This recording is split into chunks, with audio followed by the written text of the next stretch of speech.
내 하나님 여호와께서 내게 주시는 각성에서 내 지파를 따라 재판장들과 지도자들을 둘 것이요 그들은 공의로 백성을 재판할 것이니라. 너는 재판을 굽게 하지 말며 사람을 외모로 보지 말며 또 뇌물을 받지 말라.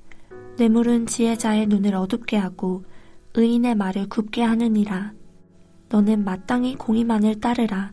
그리하면 내가 살겠고 내 하나님 여호와께서 내게 주시는 땅을 차지하리라.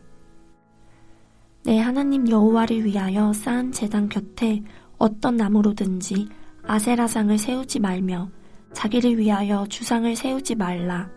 내 하나님 여호와께서 미워하시느니라.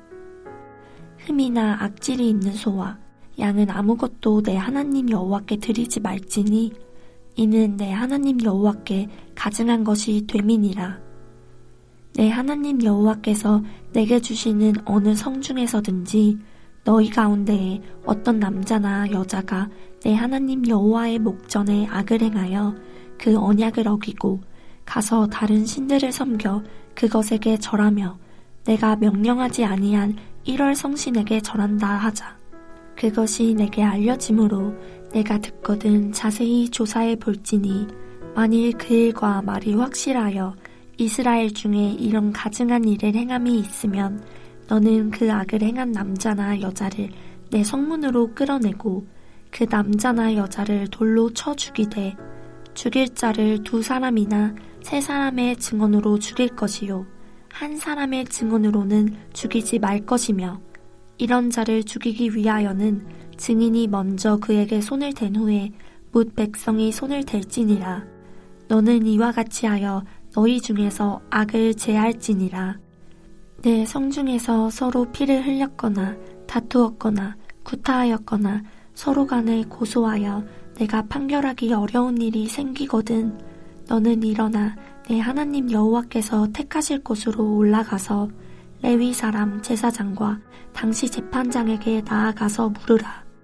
그리하면 그들이 어떻게 판결할지를 내게 가르치리니 여호와께서 택하신 곳에서 그들이 내게 보이는 판결의 뜻대로 내가 행하되 그들이 내게 가르치는 대로 삼가 행할 것이니 곧 그들이 내게 가르치는 율법의 뜻대로 그들이 내게 말하는 판결대로 행할 것이요 그들이 내게 보이는 판결을 어겨 좌로나 우로나 치우치지 말 것이니라. 사람이 만일 무법하게 행하고 내 하나님 여호와 앞에 서서 섬기는 제사장이나 재판장에게 듣지 아니하거든 그 사람을 죽여 이스라엘 중에서 악을 제하여 버리라. 그리하면 온 백성이 듣고 두려워하여 다시는 무법하게 행하지 아니하리라. 이제 16장 18절부터 18장까지는 이스라엘을 다스리는 중요한 지도자들이 어떻게 행동해야 할지 공직에 대하여 언급합니다. 그 순서와 대상을 보면 먼저 재판관, 왕, 제사장, 선지자 순서로 그들의 공직에 대하여 합당한 자세가 무엇인지 설명하고 있습니다. 가나안 땅에서 하나님이 원하시는 공평하고 정의로운 나라를 세우기 위해서 제일 먼저 요구되는 것은 공정한 재판입니다. 먼저 16장 18절에서 17장 7절까지를 보면 모세는 각 성읍마다 재판관과 지도자를 두어서 공정한 재판을 하도록 명령합니다. 공의로 재판을 하기 위해서는 3가지를 요청합니다. 첫째는 재판을 굽게 하지 말며, 둘째는 사람을 외모로 보지 말고, 셋째 뇌물을 받지 말라는 것입니다. 이것은 재판관이 사실관계를 왜곡해서 불법적인 판결을 내려서는 안 된다는 것이고, 또 누구는 봐줌으로 편파적으로 판결을 내려서는 안 된다는 것입니다. 아는 사람이라고 해서 가난하다고 불쌍히 여기거나 부자라고 해서 또 여론에 떠밀려 판결하는 것은 전부 외모로 판결하는 것입니다. 그리고 불법적인 뇌물을 받고 공정한 판결을 뒤집는 일을 해서도 안 되는 것입니다. 판결은 반드시 공의를 따라 해야 하며 그럴 때 그가 하나님 주시는 약속의 땅에서 생존하고 오래 살 수 있습니다. 그런데 16장 21절에서 17장 1절을 보면 갑자기 우상숭배와 흠이 있는 제물을 금지하는 이야기가 나옵니다. 그리고 그 뒤에 17장 2절에서 7절까지는 여기에 대한 처벌 사례를 설명합니다. 이것은 아마도 이스라엘이 하나님 앞에서 제일 중요한 합당한 예배를 드려야 하는데 이것을 어겼을 때에 재판을 통해 우선적으로 바로 세울 것을 보여줍니다. 만약 이스라엘 중에 누가 여호와를 위하여 쌓은 제단 곁에 우상 숭배를 할 수 있는 목상이나 주상을 세운다면 그것은 우상 숭배에 쉽게 빠질 수 있게 금지됩니다. 하나님이 미워하시는 것입니다. 또 흠 있는 소와 양을 드려서도 안 된다고 바랍니다. 그것은 여호와께 가정한 제물이기 때문입니다. 그런데 어떤 사람이 은밀하게 이와 같은 식으로 우상 숭배를 한다면 어떻게 해야 하겠습니까? 제일 먼저 진상조사를 하도록 합니다. 그래서 확실하다고 여겨지면 그 사람을 성문으로 끌어내어서 돌로 쳐 죽이라고 합니다. 이때 두세 사람의 증인들이 있도록 하며 혹시나 있을지도 모르는 개인적인 모함으로 죽이는 일은 없도록 하라고 말합니다. 돌로 죽일 때 증인들이 먼저 우상 숭배자들에게 돌을 던져 사형을 집행하게 하고 이어서 백성들이 그 일에 동참하였습니다. 증인이 먼저 처형을 집행하는 이유는 만일 그가 무고한 자의 피를 흘리게 한 경우 위증자에게 그 피값이 돌아가기 때문이었습니다. 그리고 17장 8절에서 13절은 지방에서 판결하기 어려운 경우 중앙 즉 여호와께서 택하실 곳으로 올라가서 판결을 받도록 하였습니다. 성중에서 살인을 하였거나 혹은 제사상에 손을 입혀서 서로 다투는 경우 또는 서로 구타를 하는 폭행 사건이 일어나서 서로 간의 고소로 판결하기가 곤란한 경우 성소법정에서 최종적인 판결을 받도록 했습니다. 성소법정이기에 여기에는 재판관뿐만 아니라 제사장도 함께 판결하는 일을 하였으며 보다 더 엄격한 증거 재판을 해야 하고 제사장은 하나님의 직접적인 도우심을 통해 올바른 판결을 내리도록 최선을 다해야 했습니다.